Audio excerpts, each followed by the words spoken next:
Welcome to the Exceptional Sales Leader Podcast with Darren Mitchell. If you're a sales leader looking to take your leadership to a whole new level, then this is the podcast for you. We'll be exploring tips, techniques and strategies to help you take your leadership to the exceptional level and allow you to enjoy more money, more meaning and better sales results.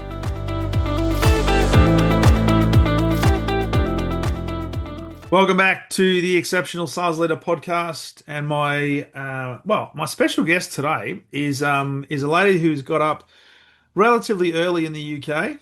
She tells me it's a bright, beautiful, sunny day, and I can actually see on the right hand to your left hand side, Nicola. It looks like you've got you may have some blinds, but there's some sun penetrating through the blinds. So absolutely, we have sunshine. It is sunny. Now, yeah, indeed. I could make a joke because people make jokes about Melbourne all the time, about there's four seasons in one day, which is true. And I know that from the UK point of view, it doesn't become sunny too often, but today is a sunny day. So it is. Today is a good day. Obviously, the sun is shining. I'm here. I'm speaking to you. Today is a good day. It is a brilliant day. So welcome to the podcast, Nicola Anderson. Thank you. It's great to be here. Thank you. So CEO and founder of Capacity to Grow in the fine, is it a town? Is it a shire of Nottingham? How do you describe it? Nottingham is a city and Nottinghamshire is the county. And I live in the Nottinghamshire countryside. For anybody that's into cricket, I'm not very far from Trent Bridge. So, nice. Yeah. Just one of the finest cricket grounds in the world. Absolutely. Slightly smaller than the MCC. Yes. But the good thing about it, and look, I haven't been to those grounds, but just looking at it when the Test cricket's on, each of those grounds have such a unique and different character. Don't they? Yeah, they do. And I do. Trent Bridge is my favourite place in Nottingham. I am a cricket fan. I do have a cricket ball on my desk. Oh, there you go. And I did used to play once. Or attempt to play once, shall we say? So it's I got a lot of love for cricket. Now, is that cricket ball a memento? Is it from a haul of wickets that you had? It is my cricket ball. Yeah, it is my cricket ball, and it's from when I used to play hardball. Not a very well used one, that particular one, but there's just something about having a cricket ball in your hand that kind of so it's now my stress ball. It's not that I get stressed very often, but if I'm on a meeting and I kind of just get the ball in my hand and the lever, Fantastic. I noticed that you picked it up with your left hand. Does that mean you're a left-hand bowler? No, I'm not actually. No, I am a right-hand bowler. Yeah, and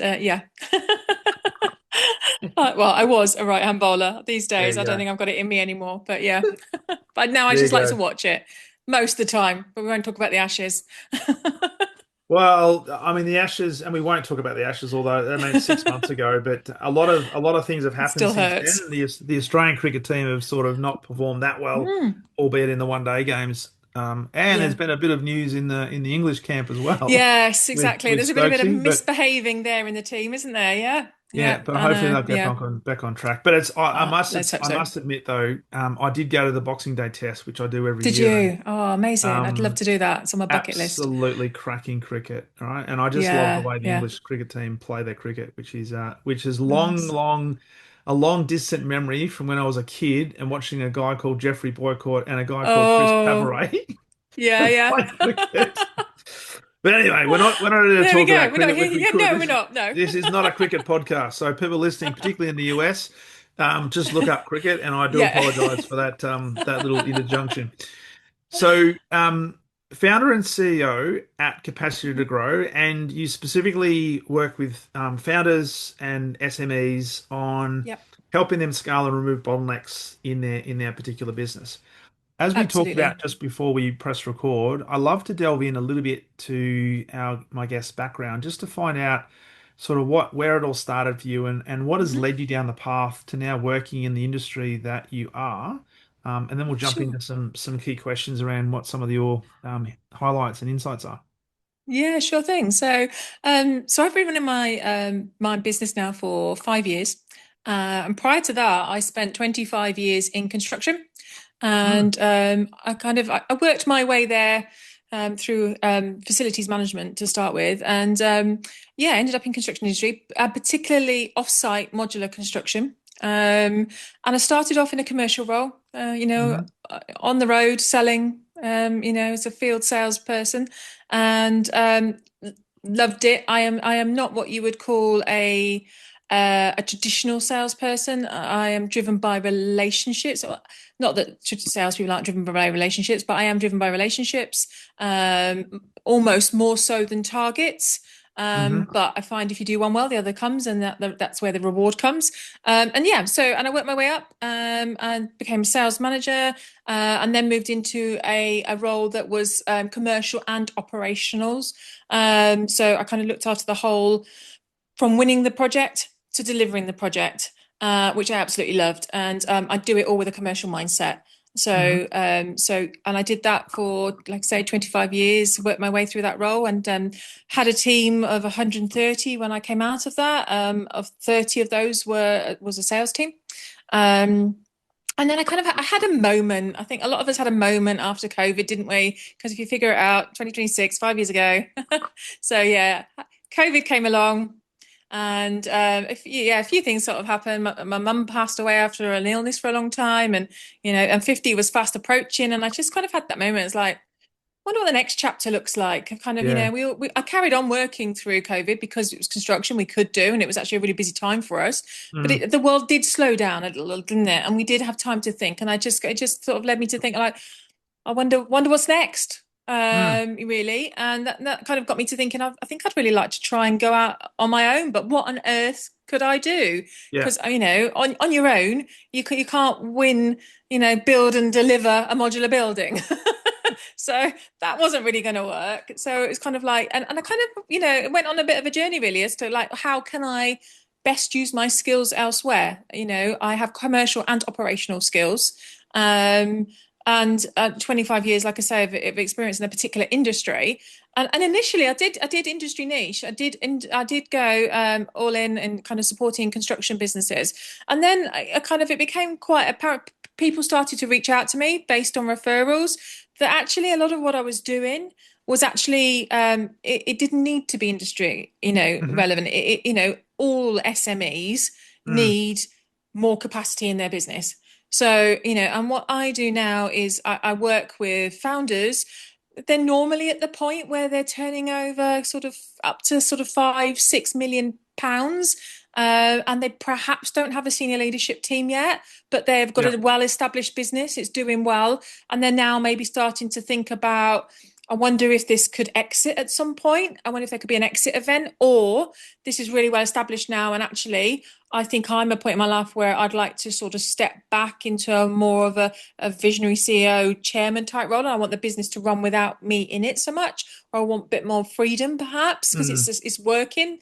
Yeah. And so that's where I come in, because what happens obviously a lot of the time, and certainly I feel it myself in my own business, is that, when we start out in business and we build it ourselves, we maybe start off as a solopreneur or a small team, the business effectively grows around you, Yeah. and you become the linchpin in the middle, that you are the business, and the business is built around you. And when you get to that point where you think, actually, I'd like to stop being the bottleneck, I'd like to step out of the day to day, maybe not completely but a bit, it's like, actually, that's really hard, because Mm. everything is running through you are the heart of the business.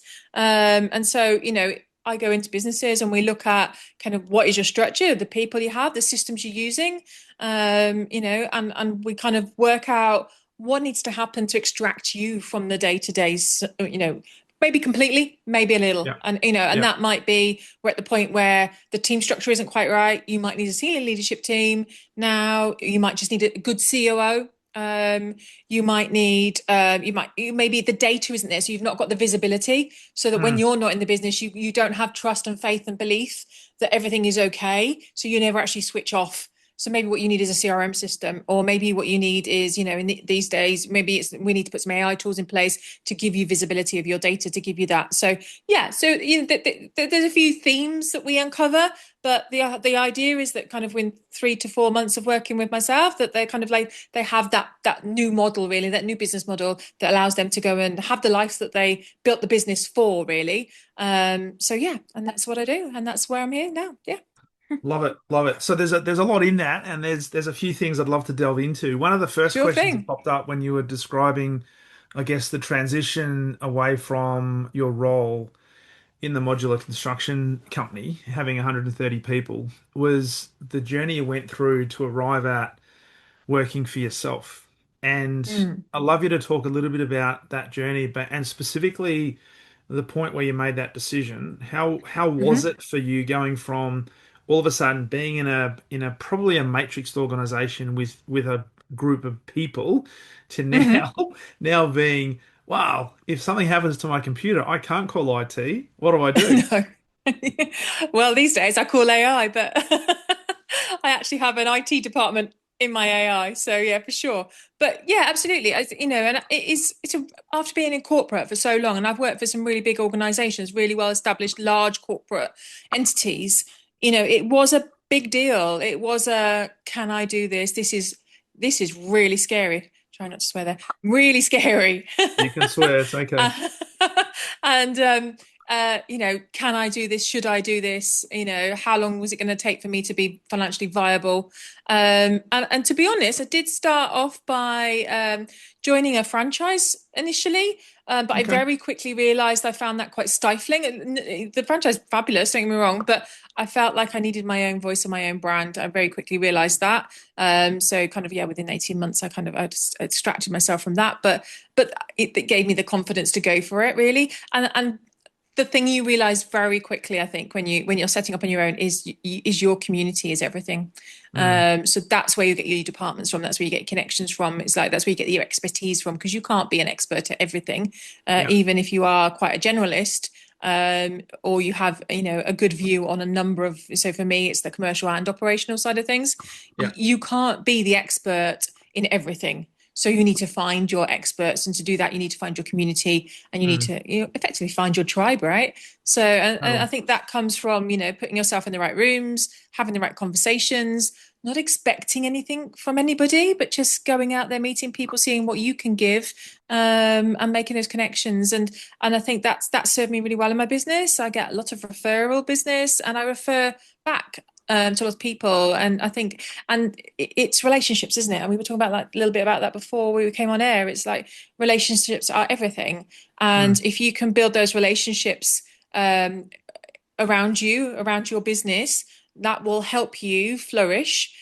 Whether that be from, lead generation and actual clients, or whether that should be the expertise that perhaps you don't have, mm. that you can learn from, and the knowledge that you can gain. And we live in a world where everything you could possibly want to know is online somewhere. You find it on YouTube, you'll find it on LinkedIn, you'll find it on Instagram or in AI. So it's never been a better time to run your own business, because I do have my IT agent that I mean, I'm somebody that gets stuck in it anyway, and I don't like to be beaten by tech, so I'll keep going into the dark hours, and I will win if my tech is not behaving. But these days I can get there quicker with AI, right? And I think Totally. and I think that is one of the pluses of that now, really, AI. For a long time I didn't even have an accountant, because I was a sole trader, and I was kind of, I could use AI for that. Different days now, limited company, and you need to be a grown up now. You need to have a grown up You business do. and have an accountant, do it right. But yeah, but I think it does enable you to get quite far now, having that resource and having that smaller world around us, which Mm, then also enables us to have that bigger world around us as well, right? Because we can, yeah. I'm talking to you, you're in Australia, I'm in the UK. Yeah. But I think it's that first jump is really scary. That they're going from having a regular salary, and winning, and if you're in a role that's commercially focused, having those nice annual bonuses or that commission, actually walking away from that. And I think for me, I did sort of start to put feelers out beforehand, and I did start to kind of have a few things in the offing on ready to go when I jumped. But within 12 months, I was doing better than I was financially, Yeah. being employed. And I think that's the kind of, I think. And now when I have conversations with people, so I was talking to somebody recently, actually, who kind of used to be part of my team. Went off and kind of flourished and really kind of got up the ladder, and is at a crossroads now where he's thinking about, he's got this opportunity to, does he either go it alone, or does he go and find the next role. And it's like, and I'm like, I really want to say to him, like, just go for it. And I have to effectively, just go for it. You will be Yeah. awesome, Yeah. and you will fly. But it's so hard to kind of alleviate the worries that people have, because we're not brought up to be, well, certainly not in the UK, we're not brought up to be entrepreneurs, to run our own businesses. We used to be a nation of shopkeepers, yes, but Yeah. the education system, it's you go to university, you get a graduate scheme, you go get a good job and you work your way up the career ladder. Now, I didn't Mm. go to university, but I did work my way up. I started and I just worked my way up, and that's kind of, it's almost, that's what's expected of you still. Yeah. Certainly, one of my sons, left school, God, 3 years ago now, and he did his A levels, and he said, I don't want to go to university. And I said, Yeah. that's absolutely fine. I have another one that did go to university, and that's absolutely fine too. As long as they have a plan, I don't mind what they do. There's no Yeah. pressure from me. There's no pressure from us. And he didn't want to go to university. So I don't want to, I want a job. I want to work.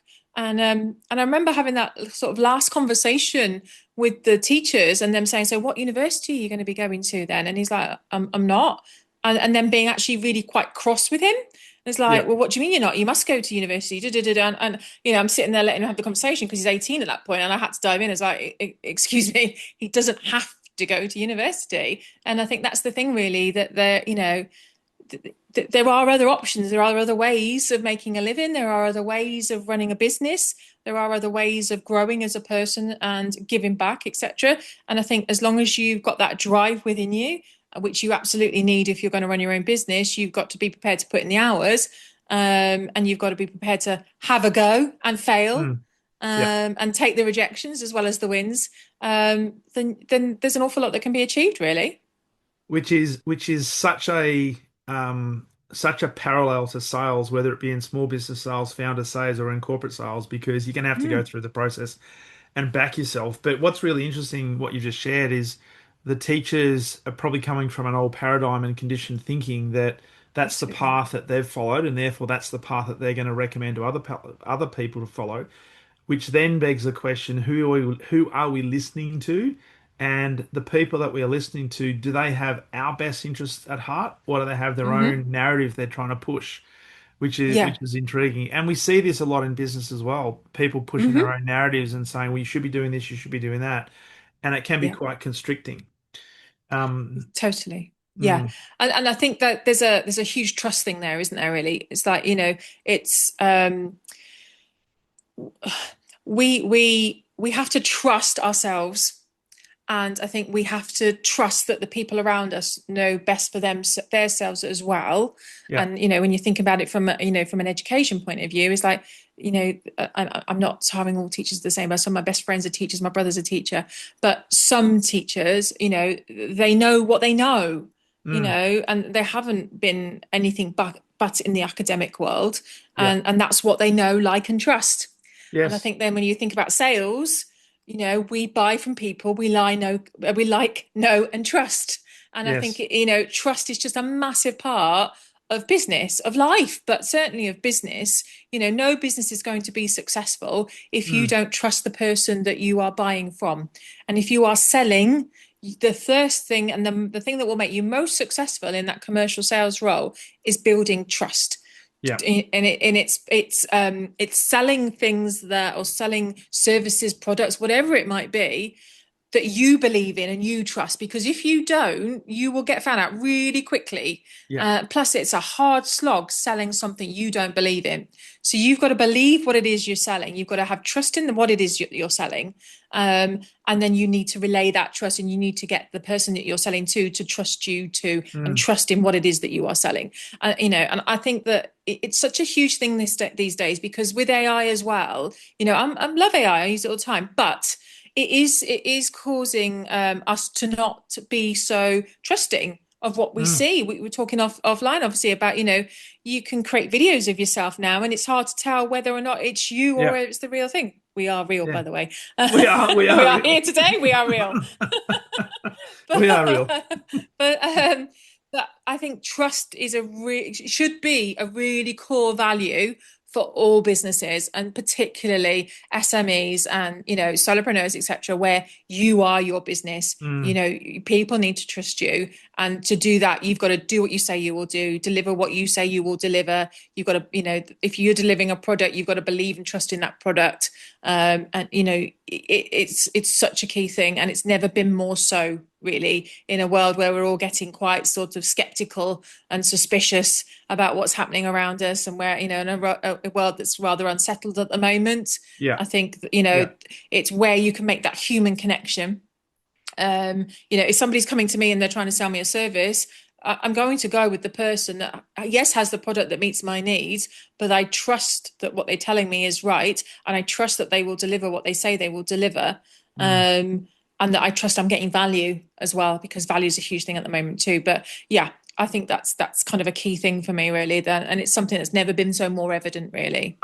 And I think you've hit the nail on the head, and particularly around relationships that even into the future. And I've spoken to a lot of people on this podcast around what does the future of business look like? What does the future of sales look like? And how that is going to be integrated with AI. And they all Hmm. say exactly the same thing, that AI is never going to completely replace everything that we do. But it'll be accompanying what we do. But it's the people that can leverage it really effectively, but still differentiate based on their humanness, that will be the ones that Yes. ultimately will win, and they'll have sustainable success because of that humanness.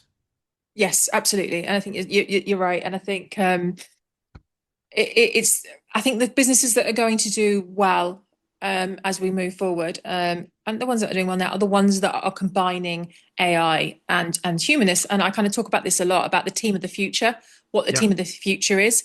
And the team of the future isn't a team of AI agents, and it isn't a team of humans. It is the one where that you are integrating these well. So it's you've got your AI, you've got your humans, your team, you've got, and you also need your systems and your Mm. ownership. So who's owning what systems are we using, and how are we integrating well together? And those businesses that can do that and can integrate well together, they'll be the ones that excel. They'll be the ones that kind of keep moving forward. I think if you go all in on AI, unless you're a specific niche AI tool or product, Yeah. if you go all in on AI, yeah, fine, it might accelerate you right now. But I do think that as more and more people are able to do that, we're going to come back round to the ones where, well, we want to, yes, okay, so that's a fantastic AI tool, but I still need that human connection. Because I don't know about you, but like, how many times are you getting messages now through social media, through like LinkedIn, where you think that's not a human, or That's I'm all reaching AI. out to somebody and I'm getting an AI message back, and I'm like, one of my first questions sometimes now will be,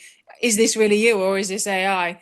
Because I don't want to have a conversation like that with AI. If No. I'm on a sort of a, an insurance website, and I want to chat to a bot to sort something out, that's fine. I don't mind AI there. But if I'm trying to make a connection for a business purpose, somebody's outreaching to me, or I want to outreach to somebody to buy something, Yeah. I want to talk to a human. I don't want AI at that point. I don't mind if it's there in the process somewhere, but that Yeah. initial connection, I want it to be a human connection. Yeah. And But maybe that's that's just it. me. No, no, I think you've hit a really good point, and I was going to ask you in the work that you do, because I want to talk about the Mm. businesses that you work with, and certainly helping, I guess, founders get out of their own way so their business can Hmm. scale, and it's got Yeah. sustainability for them. But it's Hmm. amazing the number of businesses now who are almost going full blown into the AI world, to think that if we can create more and more self-service for our customers, that will be more efficient. We'll be able to do it a lot lower cost to serve, but they don't necessarily consider, what do the customers actually want? Because Yeah. I'm only talking about myself here, and I'm not representative of anybody other than myself, but I have spoke to a number of people, and it's just frustrating that when you want to get some level of service, I just want to talk to somebody. I don't want to Yeah. actually have to go and talk to a bot or to a self-service thing. I just want a person who I can interact with and go and have a conversation with, that can help Yeah. me. Now, if they can't Yeah. provide that, then I'm going to start to become a more of a detractor of that organization, and go and look for other alternatives who will have a human-based Yeah. service that I can interact with. Yeah. Absolutely. And I think it's a little bit about trust again, isn't it? You're trusting that you're speaking to somebody, and as humans, we want somebody else to feel what we're feeling. And Mm, I think you get that when you sell as well, isn't it? When you're in sales, it's like you want the person that you're talking to. So, I'm buying something, I'm talking to a sales team maybe. I want them to feel what my Mm. frustrations and pain points are. Yeah. I want them to, feel how I'm feeling, how this is a challenge for me. And then a good salesperson obviously picks up on that and will find those buying signals and Yeah. will alleviate those pain points because there's a human, they've probably felt that too at some point, or they've had enough Totally. experience where they've seen that felt elsewhere. I don't Yeah. think an AI can feel, not No. yet anyway, No. what another No. human is feeling. No. And Not yet. and we make decisions as well, don't we, with our lymphatic brain, which is, which comes from is learnt feelings, Yeah. that gut feeling you have comes from the lymphatic brain, doesn't it? And Mm. it's like, I have a feeling that this is a good product. I have a feeling that this is a good person. It's all Mm. learnt behaviors. It's Mm. like with AI, I was like, I have no idea. No idea. No No idea. idea. No idea. No idea. Yeah. So, Nicola, let me ask you. So you having an operational background and Hmm. you've led big teams. You're now working with smaller businesses and founders and helping them, for whatever better. And this is my term, helping them get out of their own way so they can Absolutely. Absolutely. continue to have a sustainable business, but maybe buy back a little bit of time and start to leverage what they've created. Absolutely. This is also, but as you were talking, it's also pertinent for big businesses that have sales teams, sales leaders that perhaps they also create bottlenecks where everything has to go through a senior leader for permission to do Yeah. things, marketing, budget, all that sort of stuff. Yeah. Why do you think, and I think I know the answer to this, but from your experience in the last 5 years, why do you think founders actually are the bottleneck? And what are some of the things that they might have to get over in terms of Hmm. their own limiting beliefs or belief systems that enables them to unlock the full potential of their business? Yeah. So I think the reason why they become the bottleneck is that most businesses get built around the founder. So, they set up business maybe on their own, maybe with a small team, or it's normally the ones where it was born from the founder. If you've Mm, bought a business, that's slightly different. If you've created the business and you've grown it over a number of years, you have always been at the center of your business and it's grown around you. And so you become fundamental. It's kind of like if you can imagine, a bit of a network of wires, and you're the bit in the middle, and all the wires are running through you, and that's your business operating, and everything's coming through yeah. you, in one way or another. Now, a lot of that is because maybe initially you don't trust anybody else to do it as well as you, or because it's always been done that way, because you're the one with the most expertise in that business potentially. So, you're the one that can make the quickest decisions, perhaps. You're the one that's got that in-depth knowledge. It's kind of understandable that most businesses will grow around the founder. Now, if you want to extract yourself from that, either because you are at the point where you now want to start working to an exit point, the value of your business is going to be significantly less if you are required in your business for it to function, Yeah. if it's saleable at all at that point. But if you want to sell your business at some point, you cannot be the hub of the business, because you're going to need to step away at some point. Equally, if you've come to a point in your career, your life, your business, where you start thinking, actually, I want to do something else as well as this now. Maybe you want to free up some capacity because you want to look at acquisitions. The next thing you want to, go invest and do things elsewhere. Or maybe you're at a point now where you think, actually, business is running well, bank accounts looking healthy. I think I want to go and experience life a little bit more. I want to go have some adventure. I want to go travel Mm, maybe, but I still want my business. You can't do that if everything runs through you. And mm, so I think there's a point where something kind of triggers for the founder, where they start to think, actually, I'm starting actually to feel a little bit trapped. And I love my business, but I can't get myself out of it now. And I'm not, I don't quite know what to do first. Is generally, a bit of a challenge, really. And so that's when I will start working with founders. They're kind of, they'll reach out to me because they don't quite know. They maybe think, oh, I need to hire somebody. Can you help me? mm. I need a CRM system. I need some data. Can you help me? And actually, yes, I can help with all of those things, but actually we need to take it back to what how is the business functioning quite at the moment, and what is coming through you. And I have a framework called the DASH framework, which I is my starting point when I'm working with founders, is to look at, what is coming through them, what is on their plate, because and I think that actually I bet it's more than you think it is, because if Mm. you actually took 5 minutes to sit down and start writing everything in your business that's coming through you, I bet you it'll be a longer list than you think it is, even though you think Yeah. it's a long list already. Think about if you were not in the room, if you went traveling for a month, what's going to stop. Mm. It's a really good starting point to understand what needs to be fixed, Yeah. unraveled, detached from you. Yeah. And then there's ways to do that. So you can, that's when you can look at automations. There's no undoubtedly things you can stop doing. And things that have just always been done, they've always been done that way. We'll challenge some of that thinking. And then maybe you do need to hire somebody, or do you need to outsource somebody. With a lot of businesses I work with, they're normally getting to they're around the sort of the 5-6 million plus. Yeah. I do work with some larger businesses, but those kind of businesses, that they really are at that point where the founder is the bottleneck. And maybe they're at a point now where they need to hire a senior leadership team. They might have the Mm. people for that senior leadership team in the business already, but they've got to start to disseminate some of the responsibilities if they want to extract themselves. So and that takes a lot of bravery and a lot of trust from a founder that's built a Yeah. business to actually let go. So you do have to have the right people around you. And it's like, Dan Martell, it talks about buy back your time, and you cannot buy back your time just on your own. No, Things have to happen around you, and you have to let totally. go of a few things to do that. And I think visibility is really important, because you want to know, don't you, that if you're not in your business day in, day out, that it is still operating well without you. And to Mm. do that, you need visibility. You need visibility of your data. And if Yeah. you don't have that, if you don't have an app on your phone, maybe where you can just quickly look and see on your CRM dashboard or on your Excel spreadsheet, however you're running your business, where the numbers are, you're not going to relax. You're not going to have the confidence to relax, because you're going to be like, oh, are we going to get enough sales this month? How am I going to do payroll? All those worries that we have, as founders, are going to be there front of mind. And even if you're not in the business, you will not switch off. So there's a lot to unpack, but So all can be done.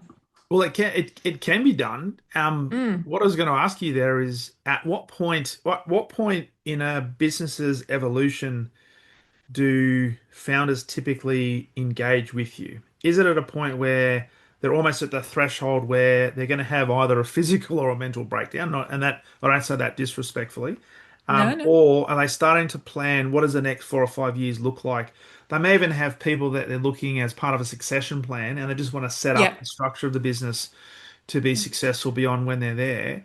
But just Yeah. talk a little bit about that, and but also the mindset that they Mm-hmm. typically have to work on in order to be Mm-hmm. in a position where they can let go. Because particularly if a founder has built that from scratch, their product, their services is more than likely going to be like their baby, and it's almost Oh, like 100%. detaching from their children.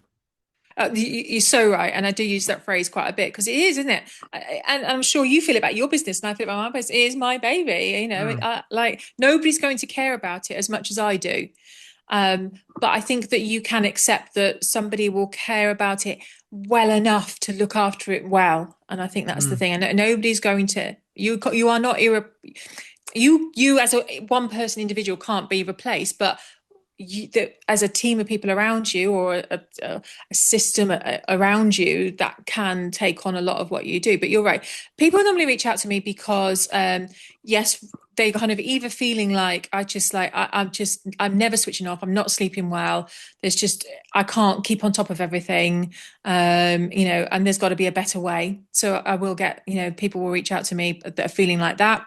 I will get people that reach out to me because they're thinking, I want the next step. I'm kind of like, I feel like I've done a great job here. This business is running really, really well, and I'm ready for my next challenge. And but how do I do that? Because I don't know how this business runs if I'm not in it every day. Yeah. So, or they maybe know what needs to be done, but they need somebody to help them achieve it. help keep them accountable, and and help them kind of put a plan in place. And I think that's where my operational side comes in, because okay, so we can look at, okay, what's happening in the business right now. Where do we want to get to? What should we do first? Because sometimes it can feel quite overwhelming.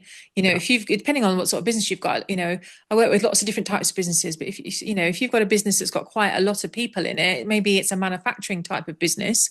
It's Mm. where on earth do I start? If it's a professional services sort of business, that can sometimes be a little bit easier to know where to start. Okay. But with a business that's kind of, is, manufacturing, I don't know, I've got a client that manufactures steel structures. That's, do I start with manufacturing? Do I start with the commercial team? Do I start with the projects team? I don't know what to do first. That can feel a little bit overwhelming because, these people I deal with, they're smart. They've built great businesses, right? But it's like when you're still running the day to day and you're trying to have these thoughts and make these changes, it's like I have minimal time here. What is going to move the needle the most? And what's going to move it the quickest, and what's going to get me to where I want to go. And a lot of founders will, they're at a point where they don't want to retire, but they're maybe kind of getting to the point where I don't want to retire, I don't want to stop, but I do want to rebalance my life now. My kids Yeah. have grown up, they've got their own lives. I maybe have some grandchildren now.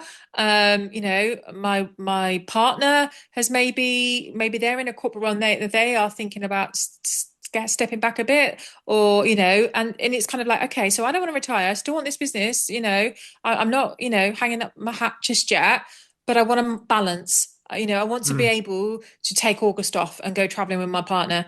Mm. I want to maybe go and, I want to take my laptop and I want to go and travel for 6 months. I still want my business to run. I still want to be part of my business, but I want to do it from wherever I want to do it in the world. Or, maybe I'm working I mean, I had a client who, he said he'd worked 7 days a week for like 20 odd years. And he was at the Wow. point now, yeah, where he's kind of like, and it loved it, no complaints about doing that. And fully supportive wife and family around him done their own things as well. And he was like, yeah, actually, I want to rebalance now because I want to go see my grandchildren. I want to spend time with them. I want to be able to go and see family, who are in Canada, and I want to be able to, step away from my business and know it's still going to continue to grow. Because that's the Mm. other thing. Just because you want to rebalance, and just because maybe you're somebody that kind of wants more time in your life to do other things away from your business, doesn't mean you don't want your business to continue to grow. Yeah. That's, you're not saying I'm done. No, absolutely not. You're saying I've earned the right. I've built a business that has enabled me to go and do other things as well now, but I still want this to function without me. I still want it to grow. I may be still thinking about an exit point at some point, or maybe I'm building a legacy. Mm. So it's like, how can I make this so, and how can I do this in a way where I can, I have the people, I have the systems, I can trust them both, and that allows me to go and explore what else might be out there, or Yeah. go and work with other businesses. Maybe they want to do, I've had some where they want to go and work with other startups, other mentors. They want to go invest, they want to go and help other businesses grow, they want to pass on their knowledge. Yeah. So there's many reasons why, but the starting point is generally always the same, looking where, what is it, what are all those wires, what are those wires that are coming into you, what is each one, and how can we rewire those? Yeah. It's almost like untangling everything and then yeah, Yeah, rewiring and building a new network so that they can absolutely. extract themselves. Uh, Totally. Part of all that though, as you were describing, I'm thinking, I wonder how much work you have to do as the person coming in to help that Hmm. founder Hmm. disassociate is around psychology and the Yeah. connection and Oh, the, I guess, the attachment that they have yes. to that. Yes. How Oh, how that's a hard has huge that been? part.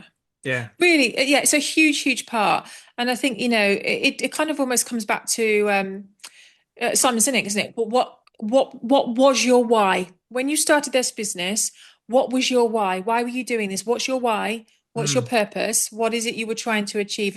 And trying to kind of take it back to that, and remembering that, and then helping them to go on that journey of letting go and remembering, and maybe their why is different now. Yeah. But there's a huge psychological part to it. I'm currently studying actually to do positive psychology coaching. Now, I Yeah. don't class myself as a coach, but it's one of the things in my toolkit. There is an element of coaching. There isn't, that is needed because it's a shift, right? And we all have our kind of mental blockers and our fears that stop us from perhaps making the right decisions sometimes. And I think that there is a huge part where as a founder, often you are running 100 miles an hour. Everybody is looking to you. Everybody wants guidance from you. You're the go-to person. And who are you going to? Who, Yeah. who are you sharing your vulnerabilities with? Who are you Mm. sharing your concerns with? Who are you saying like, God, I don't know what to do? Because you probably don't want to say that to your team. I'm not saying you shouldn't, but you Yeah. probably don't want to say that to your team because you think that reflects that, a sign of weakness, perhaps, which it absolutely isn't, or that, you don't have control of your business, so that, they're looking to you for leadership, for guidance, right? They're Mm. looking for you to lead the way. And they're like, who are you leaning on? And that's a huge Totally. part of what I do is that, I'm your trusted advisor. You can tell me anything. We will figure this out together. There will Yeah. be a way, and you can trust me, and I will keep you accountable to whatever it is that we're going to put in place, this plan that we're Mm. putting in place. And you're absolutely right. There's some huge vulnerabilities there sometimes, it's that identity as well, isn't it? This is my identity. These people Totally. need me. They rely on me. What if they don't? How am I going to feel then? Do I become surplus to requirements? Like, and I think that especially for those founders who are thinking about rebalancing their life, they hate the word retirement. That's not what they want, but they want a rebalancing. But there's a huge part of your identity that Yeah. is your business, and Yeah. it's like if I'm not that person, then Who who am the I? heck am I? Yeah, and do I still bring value? Totally. And am I still worthy? And there's a lot there that I think is human to human. Again, it's like there's a lot of layers to unravel when you're working with a founder as to why things are done the way they are done. And I find a lot. I think it's a fear of letting go because then maybe I won't be needed. Sometimes is a bit of and that might not be evident straight away. That might come No. out as we go through the process. And often through no conscious fault of their own, they can almost sabotage their own success and the success of the Oh yeah, business yeah, through holding on to that sense of identity that I am the business, it is my product. I can't let yes, go, therefore yeah. I'm going to sabotage it. And they say they don't want to do that, Oh but they just yeah. can't help themselves. Oh my goodness, yeah, yeah, I do. And I do. I have clients who have absolutely done that. And it's kind of, you sit down with them, we have a plan, we agree the plan, and then, they don't do that last bit that they need to do. Like, they don't sort of let go of what we, both agreed needed to happen Yeah. because, yeah, they are self-sabotaging to a degree. And, often, you know, a founder well, I've been through a lot to get where they are. The trials and tribulations of running a business, the ups and downs. They've made it through COVID. They've made it through, Mm. if oil is a challenge for a lot of businesses right now, the price of oil and stuff. They make it through these challenges, and they're like, it leaves a scar. Yeah. Each one of these fights Mm. leaves a scar, and also, but to an element, uh, some form of trauma almost, Yeah. sometimes if it's significant enough. And it's like, okay, so, and it makes people behave in certain ways, and it maybe makes you think that if I let go, it's all going to fall apart because it has to be me. I have to rescue the business. And Mm. I think that's an unhealthy place to be. Totally. If you think that it can only operate because of you, it will be different Mm. because nobody is you. And the business might be slightly different, but it can still achieve the same outcomes. Yeah. It's just done in a slightly different way. Yeah. So Mm. with so whether it be the founders or I'm also going to relate this to senior leaders in businesses who probably go through the same sort of Oh yeah. evolution and having to detach from stuff. And I know that every pretty much every single business might be quite unique and they might have individual requirements and there might be specific strategies that you employ for different businesses based on that uniqueness. if we're thinking about some general, I guess, principles, Nicola, in terms of some steps to help through that detachment process, what are some Mm, general principles that founders and I guess business leaders can start looking at and thinking about to at least start the process? It doesn't mean that it's going to be the yeah, full-blown solution, but at least start the no, process of, you know yeah. what, it's not going to be me at the center of everything. hmm I think you need to start off with what is it? Where are you trying to get to? You know, where are we trying to go? What is it I want to achieve? And holding that thought and remembering that, because there will be tricky times Mm, as you go, as you're working, you know, depending on how dependent the business is on you, you know, it's just holding that thought about where am I going and why am I doing this? And then you've got, you know, who are the people that I can take on this journey with me? You know, you if you're going to step back out of your business a bit, if you or even if you're staying in your business, but you just want it to run more efficiently, and yeah. you know that it's time to start thinking about succession planning. And so, you know, for those that, you know, are senior leaders, if you're thinking about succession planning, you've got to take people on that journey with you. There has to be that period of working together, passing on your knowledge, your expertise, your kind of your beliefs in a way of why the business needs to operate in a certain way. You do Mm, need to be open to other people, because, you know, other people will have better ways of doing some of the things that you've always done. And I mm, think so, having that person in your business that is going to be your, you know, your right hand person, whether that be a COO, if you're putting the title on it, or whether that, you know, just that person that is going to be your second in command. Who is that person? That is going to be the default go-to when you're not around. yeah. And it might be a couple of people. It might be that this person's going to lead this part of the business and this person's going to lead this part of the business. But the kind of, you do need to identify who they are going to be. And then you need to start to bring them in with you and take them on the journey as well.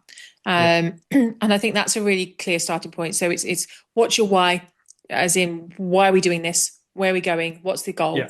And then, you know, and who is it that's going to enable you to get there within your business and is going to hold the reins while you are doing the other things? Or if you're staying in the business but you just want it to kind of be set up to be able to continue to grow and scale, who are the people that are going to work alongside you to enable that to happen?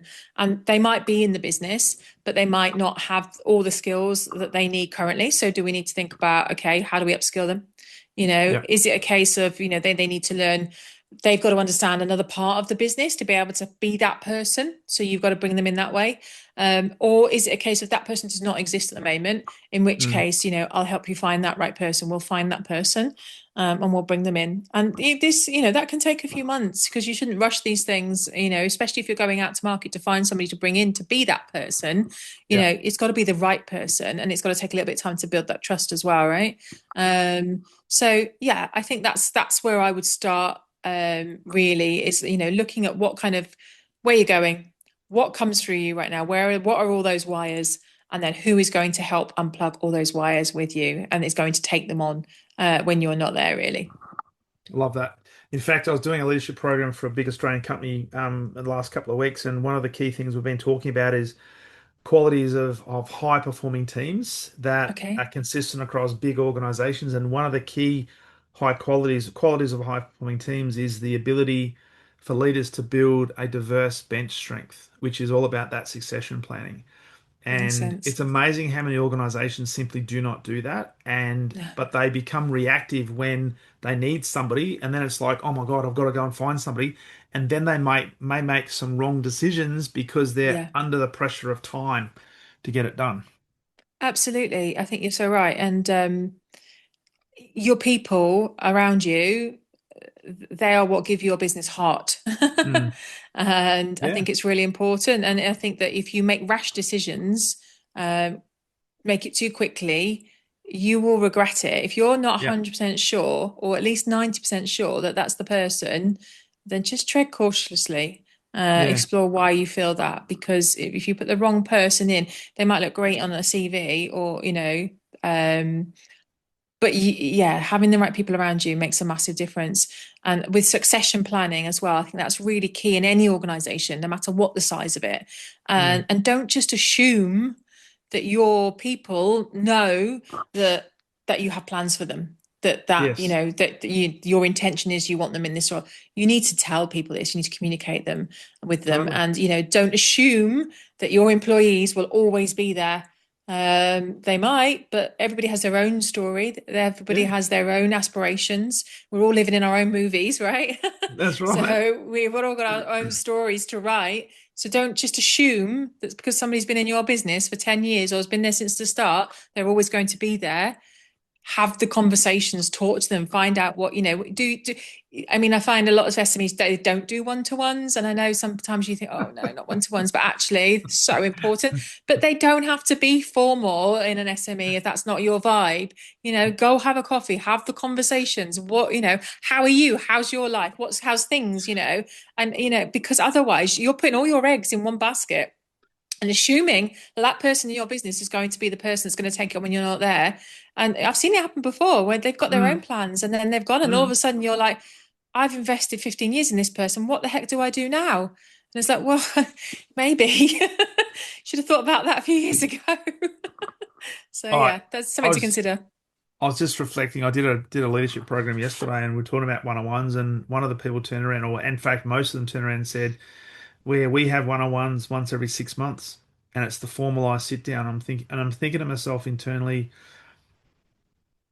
I can't even tell you on air what I was thinking, but it wasn't positive. And No, if people are listening to this, do not do that. Do not do the once every 6 months. You've got to be connected to your people to know what they want yeah. and be communicative with them.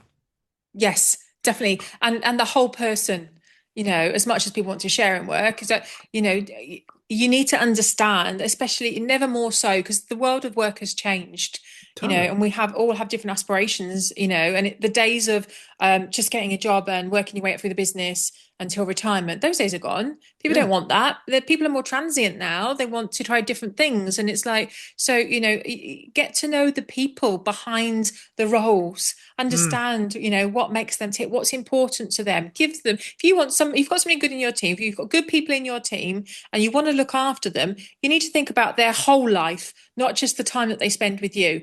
Can you yeah. give them flexibility? Can you give them, have you got a family first policy? Are you letting them live their life away from work? Because that's what breeds loyalty and that's Yeah. what will make them stay, is when you are enabling them to live their best life as best as you Yeah. can influence that.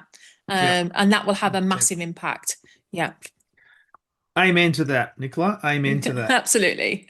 Hey, thank you. This has been a great conversation. Greatly appreciate coming on. So, for people who are listening into this and like to know more about yourself Hmm. and what you do, where's the best place for them to do that and connect? Yeah, absolutely. Come find me on LinkedIn.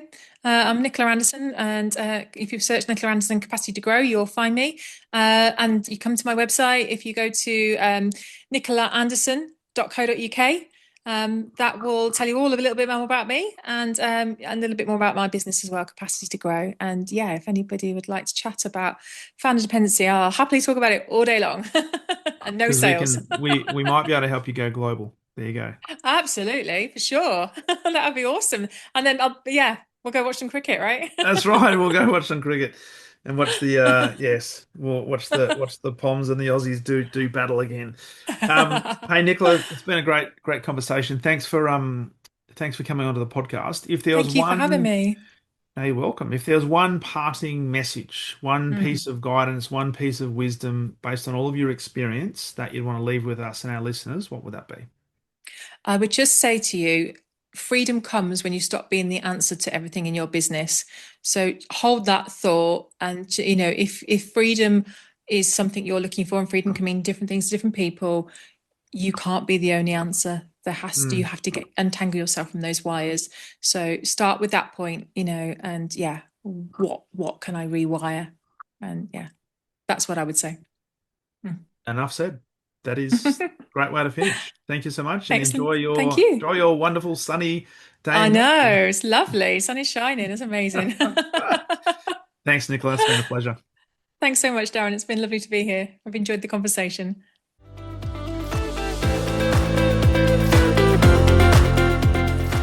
Thank you for listening to the Exceptional Sales Leader Podcast. I trust the information in this episode has been helpful in your journey towards becoming exceptional. And remember, please take the time to rate the show, subscribe to the show so other people can find it. But also, if I can help you, jump on my calendar, go to leadwithdarren.com and let's have a conversation about how I can help you along your journey to being exceptional.